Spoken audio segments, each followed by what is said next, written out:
Alright, today we're going to be going over a very important concept. We will be using this throughout the entire year, so you need to make sure that you understand how to do this. I think we actually won't get to it today. Last period, our last chemistry class, I kind of ran out of time. And I'll stop whenever I stop with them. So today we'll be learning about the mole. So Avogadro's number is 6.022 times 10 to 23.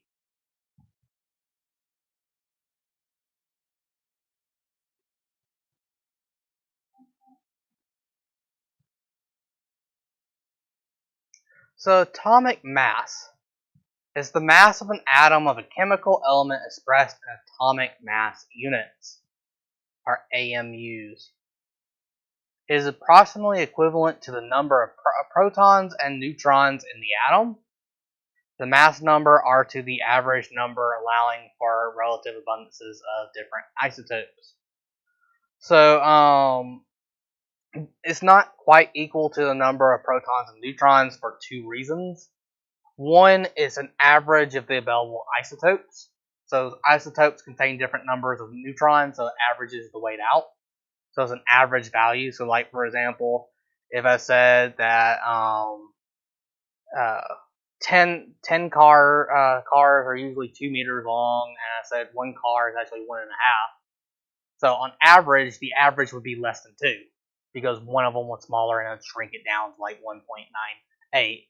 Because out of the 11 cars, one was 1.5 and the rest were 2. So it takes the abundance of the different elements and weighs them. We won't get to it in this class in chemistry, but there's also relativity, general relativity, that comes into play.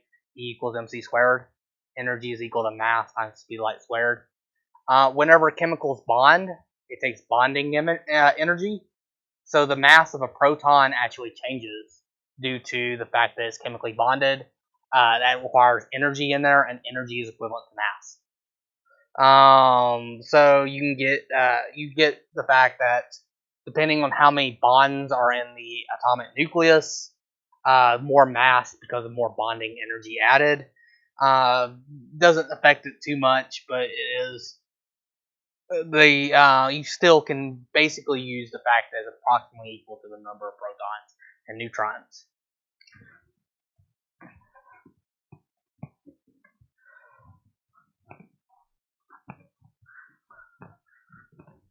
So I'm passing out a periodic table. The nice looking one is one I found over the summer. The printed out one is the one I actually give you on the test. I just thought there's no reason to keep them. I can just give it to all the students this year. But the one you will be using on the test is going to be the printed one.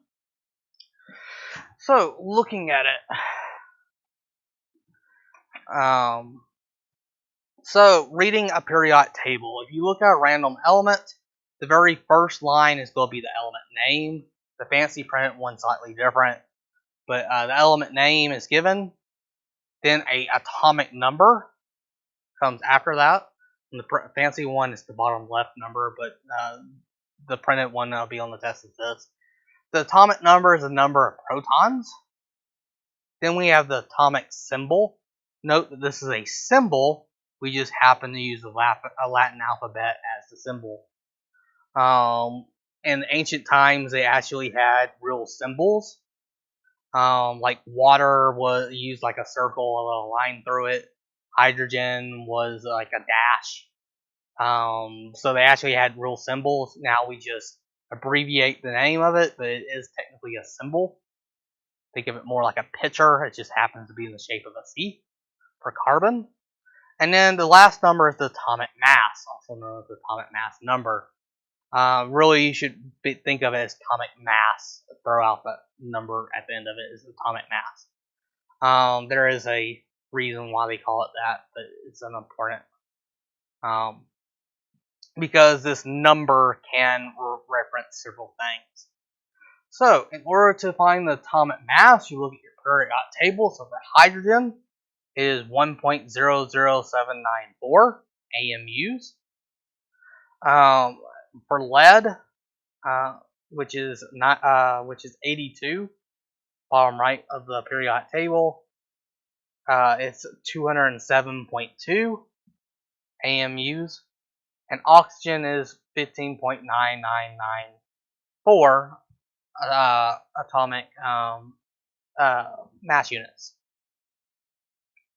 So going back real quick to carbon. Carbon 12, which is the most common version of carbon, has six protons and 6 neutrons. So if you were to add together 6 plus 6, you'd see it's 12. There's also a small bit of carbon 13 that has 7 neutrons, so 6 plus 7 is 13. And there's even a smaller amount of carbon 14, which is 6 plus 8, and has a mass of around 14.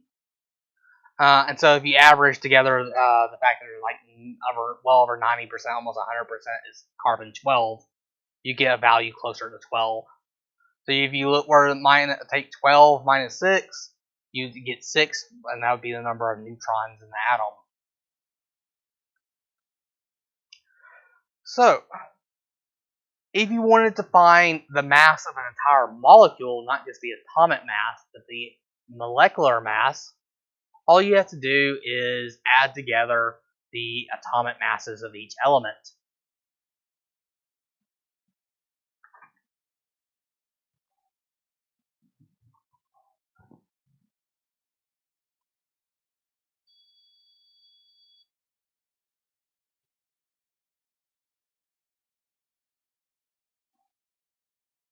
So, for example, we're looking at H2O.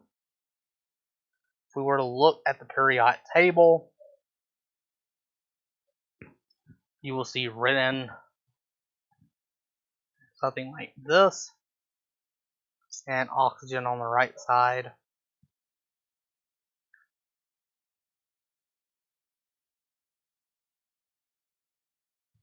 Like that. So this formula says that there are 2 hydrogens and 1 oxygen. There's an invisible 1 right here. We usually don't call this H2O1. If there's just one element or one of the oxygens, we usually leave the 1 off. So 2 hydrogens, 1 oxygen.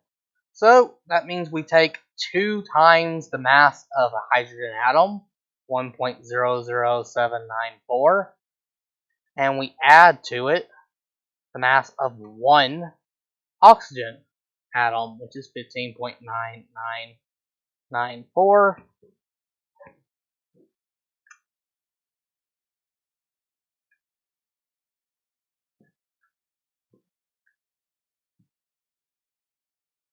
And we get an atomic mass of 18.01528 AMUs. As you can imagine, an AMU is very, very small, much smaller than a gram.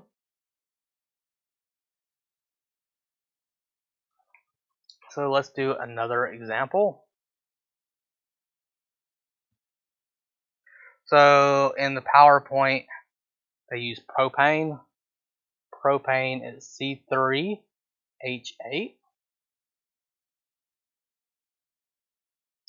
So we have hydrogen. Now we look at carbon. Carbon has 6 protons.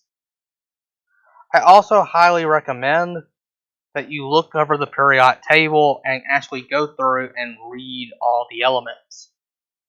During a test, you'll find that if you don't have somewhat of an idea where all the elements are located at, you might spend a major portion of the test just searching for them.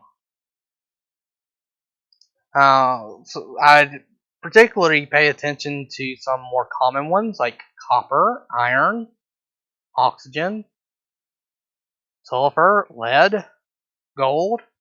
Where are the precious metals? Well, you can see gold and silver are on the same, and copper are all in the same column. But so here we have 3 carbons and 8 hydrogens. So we would do 3 times 12.0107, and then we'd add to it 8 times 1.00794,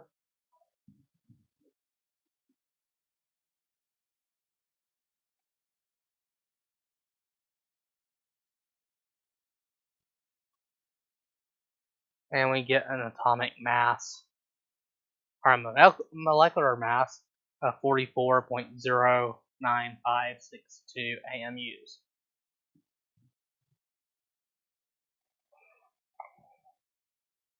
And I did one additional example last class, ethanol.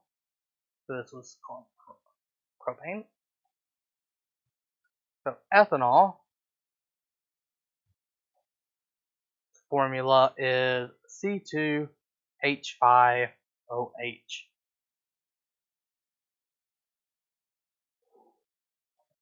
So we have to look at this because it's written slightly differently than the others. We see that there are only 3 types of atoms. There are carbon, there are hydrogen, and there are oxygen. If we count, there are 2 carbon, but we see an H5 and an H by itself. So that has to be 6 hydrogen and only 1 oxygen. So again, we do the same thing, 2 times 12.0107, 6 times 15.9994, and 1 times, and I did that wrong, I did it wrong in the other classroom too, hydrogen, the mass of 1.00794. And then oxygen has 15.9994. And then you add all 3 together.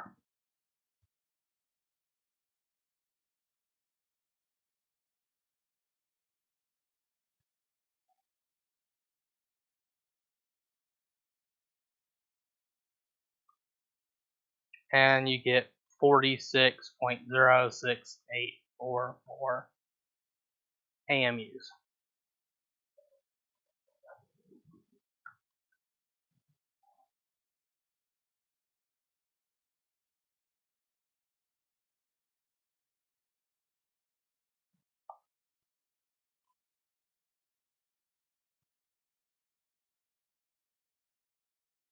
So try working, you'll probably need a calculator. Try working on these 3.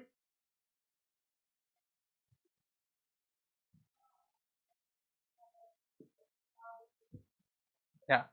Did I display them? Oh. Oh, okay, yeah. I forgot I passed out something. So,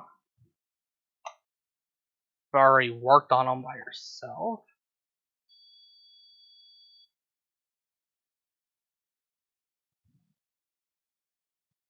We can see that salt is, so we have 1 sodium, 1 chlorine, added together, we get 58.44277 AMUs. This is known as silicon dioxide. We will learn later in the year how to name elements. So we have 1 silicon, 2 oxygen, so we do 1 times that plus 2 times this, and we get 60.0843 AMUs. This is known as rust. It is pronounced iron 3 oxide. You can see there's a huge difference. So this is silicon dioxide. Naming is going to get, there's a simple rule set, but it's kind of long. We'll get into naming elements later in the year.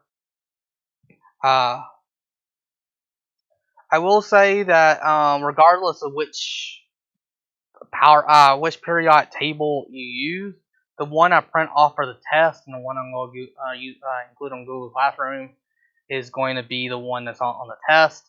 It has the most significant digits, So this has 6 significant digits. That has 5.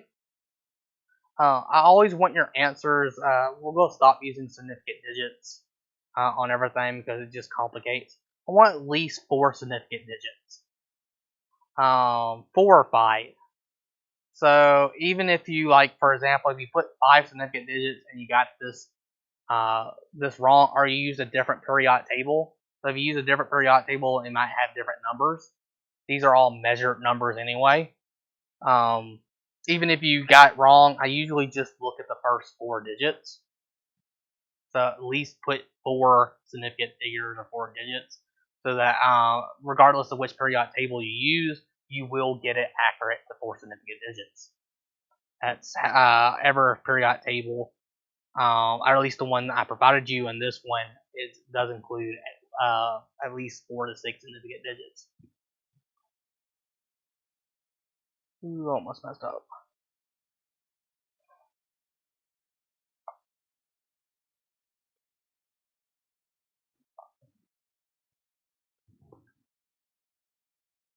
So, counting atoms.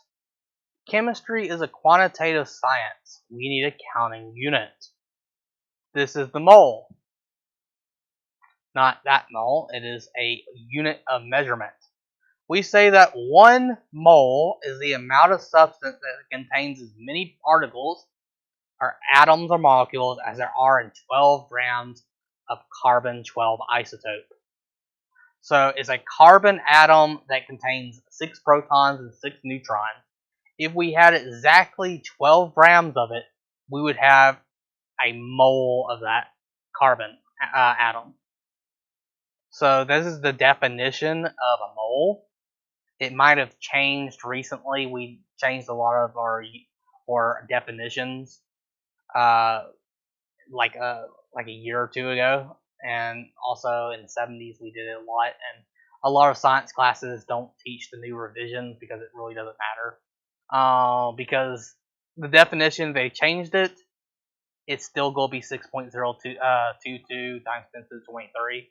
But if you wanted to measure it out to like 20 significant digits, that's when it matters. We're only using it to, like, what is that? 4 significant digits. So it doesn't really matter for this class what the definition is. But note that the original definition is defined so that if you get exactly 1 mole of carbon-12, you would have exactly 12 grams of carbon-12. Or in reverse, if you had exactly 12 grams of carbon-12, you have exactly 1 mole. That's just the definition of a mole. You can ignore this slide. I don't really get the purpose of this. But Avogadro. If memory serves me, Avogadro was working on ratios. He determined that, like, if you have water, there's a certain ratio of hydrogen to oxygen, and that there's like 2 atoms of hydrogen to ever 1 element of oxygen. That things come in a unique value. He wasn't the person who came up with this mole, but the French scientist that did come up with it named it after him, even though it's called Avogadro's number. So there is an Avogadro's number of particles in exactly 1 mole of a substance. So if you had 1 mole of it, you have 6.022 times 10 to the 23 of that is. You can think of it kind of like a dozen. A dozen, if you have a dozen of something, you have 12 of it. If you have a mole of something, you have 6.022 times 10 to the 23. So he never knew his own number. It was named in his honor by French scientists in 1909. It's a value that was first estimated by, I think I said it was a French scientist discovered, but no, it was Austrian chemistry teacher. But it's named after his honor. I think he tried figuring it out or something. History is unimportant. So let's look at how big 6.022 times 10 to the 23. Us as humans cannot imagine numbers this big. us as humans can't imagine numbers as small as a million. I tell you that I had $1 million. You physically cannot understand what a million represents. It's extremely hard. If I asked you if I had $100 bills and I had $1 million in $100 bills, how much volume would it take? It is almost inconceivable to imagine numbers this big. But let's try to do it anyway. If you had a mole of marbles and you were to put it on the Earth, it would fill up the oceans and cover the entire Earth up to 3 miles. So 3 miles deep of marbles over the entire surface of the Earth. If you had $100 bills, so if you just had dollar bills stacked one on top of each other, and you started at the sun, it would go to Pluto and back 7.5 million times. By the way, I don't know if you know this, but you can fit every single planet between just the Earth and the Moon. You can fit Saturn, Jupiter, and Neptune, all of the gas, Uranus, and all the gas planets and terrestrial planets between just the Earth and the Moon. So to go from the Sun to Pluto and back, and do that 7.5 million times for the width of a single dollar bill, this is a big number. To give you another idea, how fast is the speed of light? You ever turn on a light and it says there and wait for it to reach the floor? So if you were to shine a light on the Moon, it takes about 1.3 seconds for light to leave a flashlight and actually reach the Moon. So 1.3 seconds. It takes about 8 minutes for light to go from the surface of the sun to the Earth. So about 8 minutes for it to go from the sun here. If you were to have a mole of $1 bills and put them on top of each other, stack them up, and shine the flashlight, it would take 9,500 years for it to reach the end. So a mole is a humongous number. So I want you to go back and think about this. I said the definition of a mole is that if you had 1 mole of carbon-12 atoms, it's only 12 grams. 12 grams is nothing. Remember when we did the density thing? How much mass did you measure from a little tiny cube? So you measured them to about like 50 grams, 150 grams, maybe over 200 grams. It depends on which cube you got. One of them was ultra dense. I'm just going over a PowerPoint. It's all video. No problem. There's a lot of carbon-12 atoms, but they weigh almost nothing. 12 grams of 1 mole of is how much 1 mole of carbon-12 would weigh, or how much mass it would have, not weigh. So atoms are extremely tiny.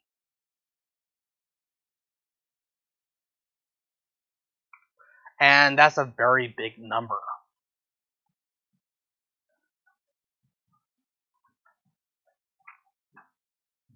It's at this point I will give the code word.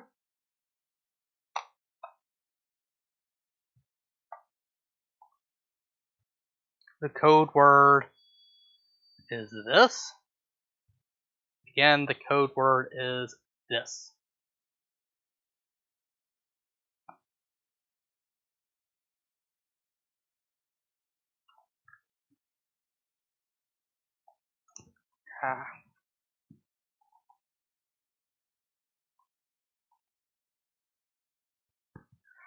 Alright, I'm going to show you how to do the most complicated thing in the whole classroom. It's very, very complicated. So pay attention. This is what we're going to be doing for a large portion of the year. It's probably going to be the hardest conversion you've ever done. But first, a mole of any substance contains as many elementary units and atoms and molecules as the number of atoms in 12 grams of isotope carbon-12. This number is called Avogadro's number. They lift off the 2. We will use 4 digits. You'll see it sometimes written as 6.02, but we will use 6.022. So it's how to convert atomic mass into molar mass. We're going to be having to do a lot of conversions. We're going to have to convert things into molar mass. Because in chemistry, if I ask you to go and get me 6.022 times 10 to the 23 atoms of carbon, you're not going to sit there and count them all out. What you're going to do is measure how many grams, but then you're going to need to be able to take the grams and convert it into moles. So, and then we're going to be working in moles to do the chemistry mathematically using equations. So this is ultra complicated, but you have to learn this. So what you do, let's say we want to convert and figure out how much is 1 mole. So 1 mole of iron. How much does 1 mole of iron weigh? Or how much mass is in 1 mole of iron? So we look at the periodic table. Iron is here, and this is its atomic mass. We want to convert its atomic mass into molar mass. So the atomic mass of iron is 55.845 AMUs. That is a very small measurement. So one atom of iron has a mass of 55.845 AMUs. To convert this number into molar mass, again, this is very complicated, so pay attention. We write this number down. Paying attention. We take AMU, we get rid of it, and just put G/MOL. That's it. Very complicated. You have to remember that. It's a very hard conversion factor. It's also the reason why we defined mole like this, is so that we can get this nice conversion factor. All you do is you can drop the AMU, or because the periodic table don't even put AMU symbol, you just take this number and just put G/mole. What this states is there are 55.845 grams per 1 mole. So 55.845 grams of iron per 1 mole of iron. This is what the ratio is.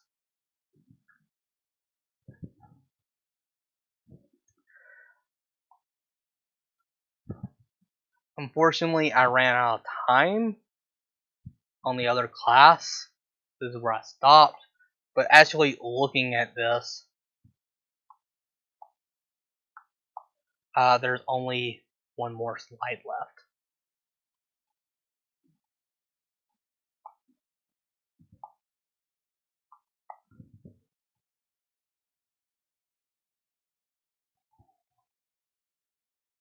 So so it's just showing the example of 1 mole of different things. So here is a mole of glucose molecules, also known as blood sugar.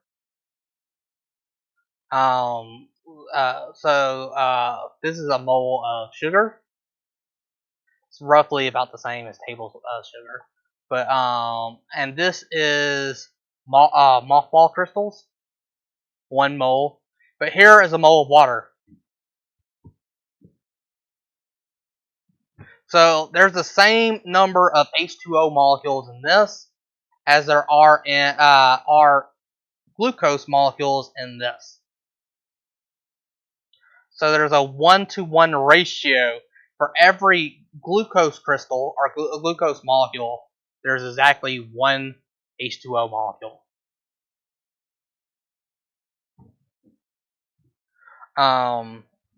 And so in chemistry, we sometimes have to react. The equation says for every one H2O, we're going to add one sugar to it and make the reaction go to 1-to-1 ratio. So in chemistry, in order to figure out what the 1-to-1 ratio is, we will have to figure out how much mass of each do we need. So if you want to do 1 mole of this to 1 mole of this, then you would measure out 18 grams of water, and you would measure 180 grams of sugar, which is actually a neat number because it's a 10-to-1 ratio even. Which kind of makes sense because water is only H2O.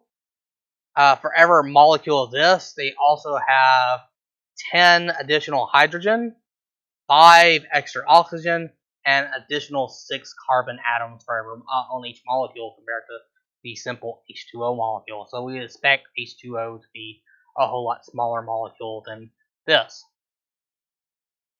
But on Tuesday, I will go over examples of solving this, as it's very important that we do that because, as you can imagine, we're going to be needing to know if I told you, because all we can do is weigh. We can't count.